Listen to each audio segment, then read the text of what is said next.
এখন আমরা দেখব যে কিভাবে দুইটা শেপ ফাইল, অর্থাৎ কোন একটা শেপ ফাইল আছে যে শেপ ফাইলটা অলরেডি রেফারেন্সড, অর্থাৎ তার মানে যে অ্যাকচুয়াল লোকেশন বা শেপ ফাইলের লোকেশন পৃথিবীর লোকেশনটার সাথে ঠিক আছে, কিন্তু অন্য আরেকটা শেপ ফাইল দেওয়া আছে যেটার লোকেশনটা আসলে ঠিক নেই। আমরা একটু দেখে নিয়ে একটু ওপেন করে চেক করার জন্য ফার্স্ট বাংলাদেশ মাস্টার উপর জুম টুল ক্লিক করে দেখি যে হ্যাঁ, এটা বাংলাদেশের যে লোকেশন সেটার সাথে মিল আছে, কিন্তু স্ল্যাবের উপরে যখন জুম টুল লেয়ার করব তখন যে না, এটা মিল নাই। তো কিভাবে এখন বাংলাদেশের ওই লোকেশনটার সাথে এটা মিল করব, সেটা বাংলাদেশ জুম টুল লেয়ারে যায়। এখন এখানে আমাদের যশোরটা আছে এখানে, তো এটা যশোর কি না সেটা বোঝার জন্য আমরা অ্যাট্রিবিউট থেকে ওটা চেক করতে পারি। অ্যাট্রিবিউটে গিয়ে আমাদের যে ডিস্ট্রিক্ট নেম আছে সেটা যদি আমরা অ্যাসেন্ডিং করি, অ্যাসেন্ডিং করে এটা আমরা জেতে আসি যশোর, জাস্ট এখানে ডাবল ক্লিক করলে এটা সামনে ভিজিবল হবে।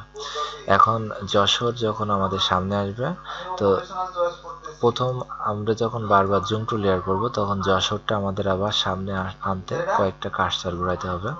আমরা যশোরটা সামনে নিয়ে এসে এটা একটা বুকমার্ক করে রাখি, ক্রিয়েট এ বুকমার্কে গিয়ে ওকে, বুকমার্কে গিয়ে ক্রিয়েট এ বুকমার্ক। এখন আমাদের এখন যশোরে যদি আমরা জুম টু লেয়ার করি, এরপর যদি আমরা ওই যশোরটা দেখতে যাই তাহলে জাস্ট বুকমার্ক অনে ক্লিক করলেই হবে।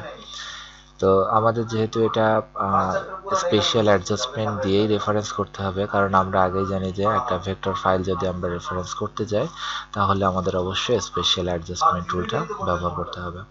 তা প্রথম আমরা এডিটরে গিয়ে স্টার্ট এডিটিং করি, এবার স্পেশাল অ্যাডজাস্টে গিয়ে সেট অ্যাডজাস্ট ডেটা, এখানে গিয়ে আমাদের দুইটা শেপ ফাইল, যেহেতু কোনটা আমাদের রেফারেন্স করতে হবে, অবশ্যই যশোর স্ল্যাব, সো মাস্টারটা টিক চিহ্ন উঠাইয়া ওকে। এখন আমাদের যে লিঙ্ক কার্সারটা আছে সেটা নিব, নিয়ে যশোর স্ল্যাব যেহেতু আমাদের রেফারেন্স করা নেই এইটাতে আমাদের আগে আসতে হবে, যশোরের যে এটা আছে ঠিক আগের এই জায়গা তিনটাতে। এখন এই যে মাস্টার ইমেজে যদি আমরা ক্লিক করি তাহলে পুরো বাংলাদেশ আসবে, যার জন্য আমরা যে বুকমার্কটা করে নিয়েছিলাম বুকমার্কে ক্লিক করব। বুকমার্কে ক্লিক করলে আমাদের জায়গাটা চলে আসলো, একটা লিঙ্ক করলাম, দেন এখানে আরেকটা করতে পারি, ঠিক এই যে মাথাটা আছে এটার সাথে বুকমার্কে গিয়ে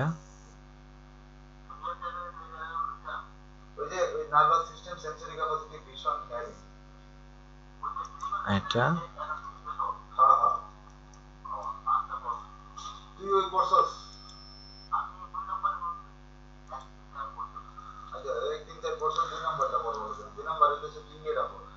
মনে হয় ভুল হয়েছে, আমাদের এটা ডিলিট করে দেয়, ইচ্ছা করলে এটা ডিলিট করা যাবে। আমি এই কর্নারটা নিই, দেন বুকমার্কে যায়,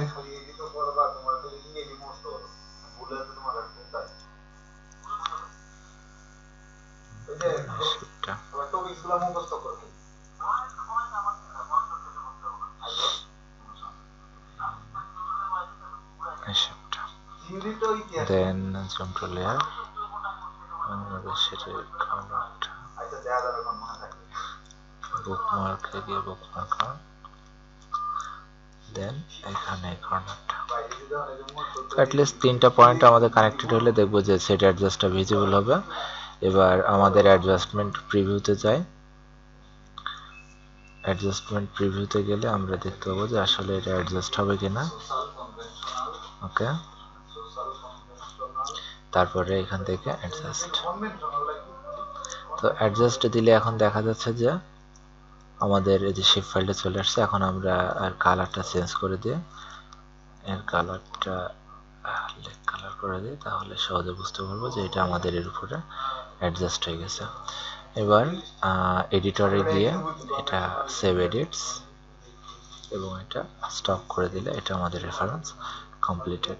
তো এইভাবে একটা শেপ ফাইলের সাথে আর একটা শেপ ফাইল যদি রেফারেন্স করা না থাকে তাহলে আমরা অবশ্যই এই মেথড অনুযায়ী স্পেশাল অ্যাডজাস্টমেন্ট টুল ব্যবহার করে আমরা রেফারেন্স করতে পারবো।